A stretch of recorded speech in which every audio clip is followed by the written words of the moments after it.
আসসালামু আলাইকুম। নড়াইল জেলা নড়াগাতি থানা কলাবাড়িয়া ইউনিয়নের একজন আদর্শ কৃষকের সাথে আজকে আপনাদেরকে পরিচয় করাই দেব। তো চলেন তার কাছে যাই। আসসালামু আলাইকুম। ওয়ালাইকুম আসসালাম। ভাই কেমন আছেন?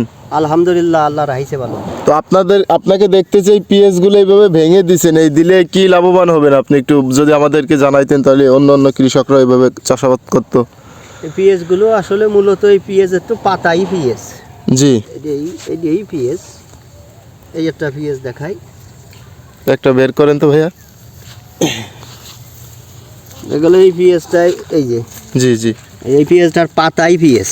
জি, ঠিক আছে। হুম, তো এই পিএসটা যখন এইভাবে খাড়া করা থাকবে তখন তো মনে করেন যে এই যে উপরমো থাকলো, জি, এই গাছটা যখন নরম হবে এর নিচের যত নামবে তত পিএসটা গোট হবে। এই যে পিএস, এই যে জি, জি। এই যে পিএস, আলহামদুলিল্লাহ, আপনারা দেখতেছেন পেঁয়াজের গোটটা খুব মাশাআল্লাহ খুব সুন্দর হয়েছে। এই যে পেঁয়াজের গোটে এরকম গোট হবে আর জি। এতে পরিপুক্ত হবে, পাকা হবে, জি। পাকবে। ঠিক আছে। আর এটা আপনি কি ধরনের এই জায়গায় পেঁয়াজ চাষ করতেছিলেন? এটি হচ্ছে ইন্ডিয়ান পেঁয়াজ। মূলত এই পেঁয়াজগুলো খুব ফলন, জি, আর উপরে পানির সহনশীলতা ভালো। জি, যতই পানি হোক পেঁয়াজ তো অনেক সময় মেলা পানি হলে পচে যায়, এই জি। পেঁয়াজ পচবে না। পানি যতই হোক, এই আমি লাগানোর পরে বৃষ্টি খাইছে, বৃষ্টিতে পানি প্রচুর পানি পাচ্ছিল, পানিতে সমস্যা হয়নি আর কি, পানি সহনশীল। জি। তো আপনারা দেখতেছেন পাশাপাশি ভাই এই জায়গায় সবজিও চাষ করতেছে। ভাই এই যে আপনি কি কি সবজি চাষ করতেছেন? জায়গা লাল শাক আছে, ঘি কাঞ্চন আছে, কদু আছে। জি। তো ভাইয়ের লাউ গাছে আপনার এটা কি দেশীয় জাতীয় লাউ নাকি কোনো বিদেশি? এটা হাইব্রিড। এটা হাইব্রিড জাতের লাউ চাষ করতেছেন এই যে আজি। তো সবাই ভাইয়ের জন্য দোয়া করবেন। তিনি এই দেখেন আপনারা কিভাবে পেঁয়াজ চাষ করতেছে, তো আপনাদেরকে বিস্তারিত জানালাম।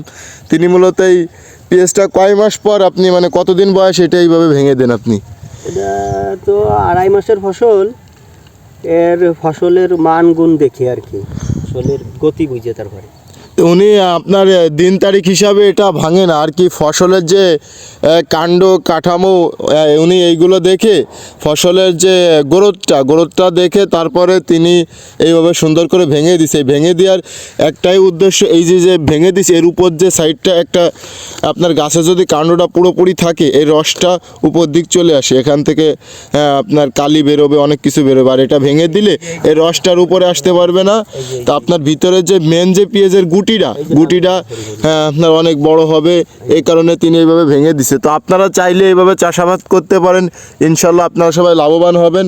আর আমার ভাইয়ের জন্য দোয়া করবেন, তিনি যেন আরও সামনের দিনগুলোতে এগিয়ে যায়। সবাই ভাইয়ের জন্য দোয়া করবেন ইনশাল্লাহ।